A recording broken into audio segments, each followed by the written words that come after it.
uh, we're setting a Tile Redi Pan. This one right here. Then we're putting about 2 inches, because it's 2.5 minus half an inch of depth right here.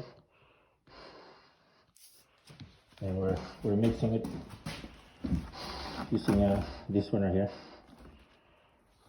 So this is the largest Tile Redi Pan,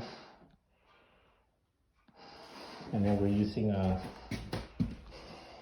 Quikrete masonry mix Type S mortar. So I've used about 5 already. It's one of the largest Tile Redi Pan.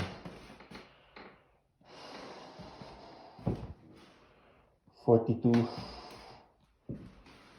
by 72 inches, and we're about to set it. The height was calculated to be 1.625, sorry, about 2 inches, because it's 2.5 inch minus half an inch. So we're gonna set it right now on my next video. Thank you.